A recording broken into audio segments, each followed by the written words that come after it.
Hello, my name is Pastillage and welcome to this week's gaming news. Our stories today: Red Dead Redemption 2 delayed, Unity secures $400 million in funding, Nintendo stock jumps up, World of Tank developers apologize, and Valve's ownership of Dota is put in question. Red Dead Redemption 2 has been delayed. Rockstar reported this on their website with the following statement. We are very sorry for any disappointment this delay causes, but we are firm believers in delivering a game only when it's ready. We are really excited to bring you more details about the game this summer. The new release window is set to spring of 2018, up from fall of 2017. People will generally look at delays with some sort of disappointment, but I always love it when games get delayed.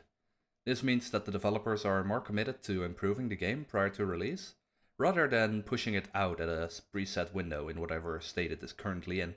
This statement is similar to back when GTA 5 for PC was delayed, where Rockstar also once again stated they'd need more time to improve the game, and GTA 5 for PC turned out to be really well optimized, and the game ran more than fine on PC. However, this delay only concerns the PS4 and Xbox One versions of the game. As of now, there has been no announcement of a Red Dead Redemption 2 for PC, but with E3 just weeks away, this might very well change, but I honestly wouldn't count on it. Onto our second story.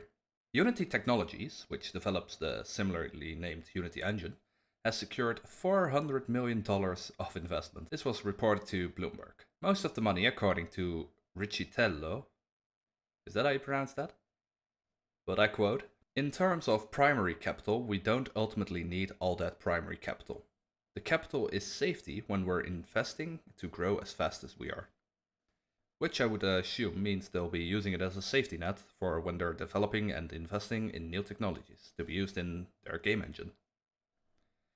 Riccitiello, I think that's how you pronounce it, I'm sorry, also stated that about 70% of AR and VR content is built on Unity. Unity has been a very popular game engine with many developers for a long time now due to the ease of use and being quite beginner friendly. I've made a few small games and applications with Unity as well, and I can say it's a good game engine to start off with. So seeing an investment of this size being poured into Unity does not really come as a surprise, as Unity is quickly becoming one of the most dominant game engines for game development. Wargaming, the developers of the popular tank-based combat game World of Tanks, have issued a statement in which they apologize for threatening a YouTuber by the name of Sir Fosh. This drama originally started because Sir Fosh was critical over a new tank the developers had put into the game. His video was then threatened by Wargaming to be taken down, if he would not do so himself. Personally, I think silencing criticism is never a good thing, and something you definitely never want to do. I fully believe Wargaming was in the wrong here, and I'm glad that they issued an apology. However, Wargaming had also provided statements to the media with false information regarding the content of Sir Fosh's videos. And that is something that just really irks me the wrong way. When you're as big of a company as Wargaming is, you'd assume they double-checked their statements prior to giving them. I am happy this blew up as big as it has, and Wargaming was not able to get away with abusing the YouTube takedown system. If you would like to find out more about this drama, I suggest you head on over to Jim Sterling's YouTube channel. He has done a very big piece on this particular topic. A recent court case involving Valve has put Valve's ownership of Dota into question. It will be later decided by a jury whether or not they will be owning it. Ars Technica has released a very good article about this, which I highly suggest you read. The article is titled, "Does Valve Really Own Dota?" The article then gives a really good overview of the recent history of Dota and gives arguments for the open source status of the title. Instead of discussing this story a bit more in depth, I want to have a look at the three possible outcomes for this. The first outcome is, of course, that Valve just gets to keep their Dota 2. Then that means they get to keep Dota 2 and there's no one else that is allowed to make Dota anymore except Valve. Another result is that Blizzard could actually end up with the Dota 2 license. Which is kind of weird to think about because Blizzard also has their Heroes of the Storm right now. Will they be rebranding Heroes of the Storm to Dota, perhaps? Or will they just simply take over development of Dota 2? Or might they even, start charging Valve for owning Dota 2? It's kind of weird to think about that.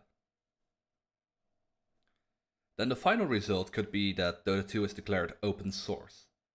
What this means is that basically everyone can just do with Dota whatever they want. And if that would be the case, then we're gonna see a whole lot more of Dota.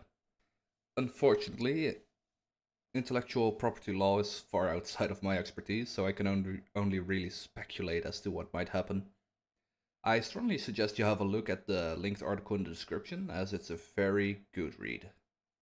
Now for this final section, I want to try out something new. I want to have a small chat about recent game announcements. So first up, we have Far Cry 5. Far Cry 5 has been announced and appears to be set in the United States this time around. And you have a religious cult controlling the area. I've never been a huge fan of the Far Cry series, but from what I can see from the reveal trailer, they seem to be sticking to their usual tropes. Open world, some sort of leader controlling the area, and I assume you'll be in charge of wreaking havoc upon these bad guys. But generally, Far Cry games will stick very closely to their core of you have to wreak havoc on usually a small section of a map. While doing this, you will be leveling up and getting new skill points, and you'll also be having to go around collecting a lot of items and even animals. Speaking of collecting animals, Monster Hunter 20 has been announced, and as a response, the Nintendo stocks jumped up to their highest point since October of 2008.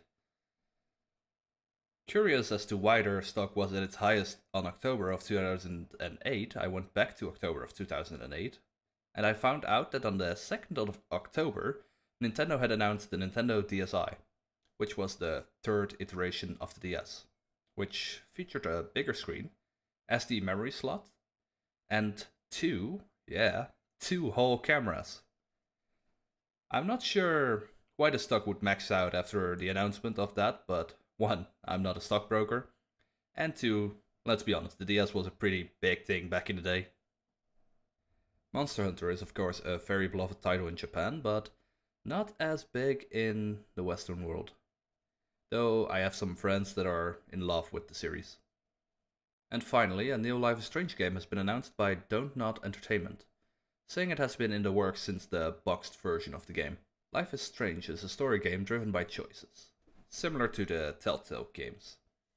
However, what really set Life is Strange apart is that they gave the main character time traveling powers. Doing so, they made players be able to change their decisions on the fly. So after you had made a decision, you could go back in time and be like, I kinda wanna know what the other decision is gonna do for me. And they also figured out a couple of puzzles involving these time powers. Because of being able to just pick the answer you want and actually find out what both answers would do for you, I think that was a really good addition to this style of game, as you do not have to stress much over the decisions you just made. Anyhow, that will be it for me today. Let me know what you think of these stories in the comments. Give me a like or dislike, you know how that works, and if you'd like to see more, feel free to hit that subscribe button. As always, thanks for watching.